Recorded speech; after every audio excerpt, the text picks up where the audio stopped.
갑작스러운 교통사고로 세상을 떠난 옥내와 다정의 빈소에는 무겁고 차가운 침묵만이 감돌았습니다.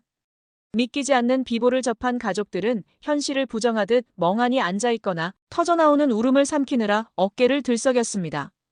영정사진 속 옥내와 다정은 여전히 환하게 웃고 있었지만 그 미소는 남겨진 사람들의 가슴을 더욱 시리게 만들었습니다.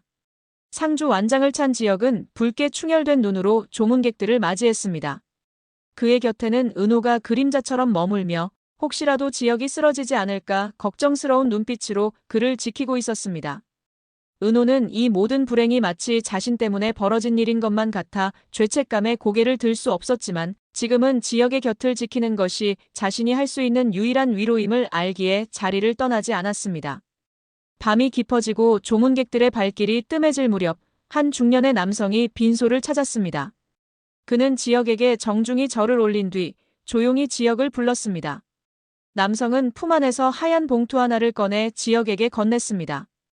의아해하는 지역에게 그는 자신이 지역의 아버지와 오랜 인연이 있는 사람이라고 소개했습니다.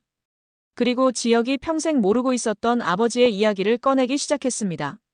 지역의 기억 속 아버지는 언제나 무뚝뚝하고 가족보다는 일이 먼저인 냉정한 가장이었습니다. 하지만 남성의 입에서 나온 이야기는 전혀 달랐습니다. 남성은 지역의 아버지가 사업 실패로 벼랑 끝에 몰렸던 시절에도 옥내 여사의 병원비와 가족들의 생활비를 마련하기 위해 자신의 자존심을 모두 버리고 굳은 일을 마다하지 않았다고 증언했습니다. 남성은 당신이 알던 아버지는 가족을 위해 스스로를 철저히 고립시켰던 분이었습니다. 겉으로는 차가웠을지 몰라도 그 속은 누구보다 뜨겁게 가족을 사랑했습니다. 라고 말했습니다. 남성이 돌아간 뒤 지역은 떨리는 손으로 남성이 두고 간 봉투를 쥐었습니다. 그리고 며칠 전 아버지의 서랍을 정리하다 우연히 발견했던 낡은 통장을 떠올렸습니다. 그 통장에는 매달 빠짐없이 어머니 병원비라는 명목으로 돈이 이체된 기록이 빼곡히 남아 있었습니다. 그제야 지역은 깨달았습니다. 아버지의 침묵은 무관심이 아니라 가족에게 짐을 지우지 않으려는 필사적인 희생이었다는 것을 말입니다. 지역은 아버지의 영정사진을 바라보며 그 자리에 주저앉았습니다. 평생을 오해 속에 살았다는 죄책감과 이제는 따뜻한 말 한마디 건넬 수 없다는 회한이 밀려왔습니다. 지역은 아버지의 사진 앞에서 어린아이처럼 오열했습니다. 아버지, 왜 말하지 않았습니까? 죄송합니다. 정말 죄송합니다. 그의 통곡 소리가 빈소를 가득 메웠고 이를 지켜보던 은호 또한 흐르는 눈물을 닦아주며 그의 슬픔을 함께 나누었습니다. 그렇게 지역은 생애 가장 고통스러운 이별의 순간에 아버지의 진짜 모습과 마주하게 되었습니다. 한편 슬픔이 가득한 장례식장 복도 한편에서는 또 다른 갈등의 불씨가 타오르고 있었습니다.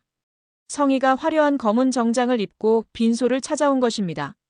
성희는 영란을 발견하고는 묘한 미소를 지으며 다가갔습니다. 그녀는 조의를 표하는 척하며 영란의 귀에 대고 속삭였습니다. 가족을 잃은 슬픔이 크시겠네요. 하지만 너무 슬퍼만 하지 마세요. 당신 아들이 내 아들에게 저지른 일에 비하면 이건 시작에 불과하니까요. 성희의 말은 비수처럼 날카로웠습니다. 그녀는 지역의 집안에 닥친 불행을 조롱하며 영란의 아들 지환을 향한 복수를 예고했습니다. 영란은 치밀어 오르는 분노로 온몸을 떨었습니다. 하지만 그녀는 이내 냉정함을 되찾았습니다. 여기서 무너지면 아들 지환을 지킬 수 없다는 모성애가 그녀를 일으켜 세웠습니다. 영란은 성희를 매섭게 노려보며 단호하게 말했습니다. 여기까지 와서 나를 협박하는 건가요? 천벌이 두렵지 않습니까? 내 아들은 내가 지킬 것입니다. 당신이 원하는 대로 되게 두지 않을 겁니다. 영란은 성희를 뿌리치고 황급히 장례식장을 빠져나왔습니다. 그녀의 머릿속에는 오직 아들 지환을 성희의 마수로부터 떼어놓아야 한다는 생각뿐이었습니다. 영란은 그 길로 지환이 일하는 회사로 향했습니다. 사무실에서 야근 중이던 지환은 갑작스러운 어머니의 방문에 깜짝 놀랐습니다. 영란의 표정은 평소와 달리 비장하고 절박해 보였습니다. 영란은 지환을 보자마자 다짜고짜 사표를 써라고 명령했습니다. 지환은 당황하여 어머니, 그게 무슨 말씀이세요? 제가 이 회사를 얼마나 어렵게 들어왔는지 아시잖아요. 라고 반문했습니다. 하지만 영란은 물러서지 않았습니다. 그녀는 성희가 지환을 어떻게 위협할지 누구보다 잘 알고 있었기에 이유를 설명하는 대신 매몰차게 몰아붙이는 방식을 택했습니다. 이유는 묻지 말고 당장 그만둬. 내가 여기서 계속 일하는 건 내 가슴에 못을 박는 일이야. 영란은 결국 눈물을 보이며 소리쳤습니다. 지화는 어머니의 이해할 수 없는 행동에 큰 충격과 상처를 받았습니다. 자신이 무엇을 잘못했는지, 왜 어머니가 이토록 강경하게 나오는지 알 수 없었지만 어머니의 눈물 젖은 호소 앞에서 그는 무력해질 수밖에 없었습니다. 결국 지화는 떨리는 손으로 사직서를 작성했습니다. 영문도 모른 채 자신의 꿈을 포기해야 하는 지환의 눈망울은 흔들렸고 아들의 미래를 제 손으로 꺾어야만 하는 영라의 가슴은 찢어질 듯 아팠습니다. 이것은 아들을 지키기 위한 어머니의 가장 비극적이고도 슬픈 선택이었습니다. 장례식이 끝나고 며칠이 지났습니다. 폭풍 같았던 시간들이 지나가고 남겨진 사람들은 애써 일상으로 돌아가려 노력했습니다. 지혁은 회사에 출근해 업무를 보았지만 문득문득 떠오르는 아버지와 할머니의 생각에 멍해지곤 했습니다.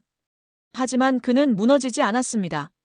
아버지의 숨겨진 희생을 알게 된 이상 그 몫까지 더 열심히 살아야겠다고 다짐했습니다. 그리고 그 곁에는 언제나 은호가 있었습니다.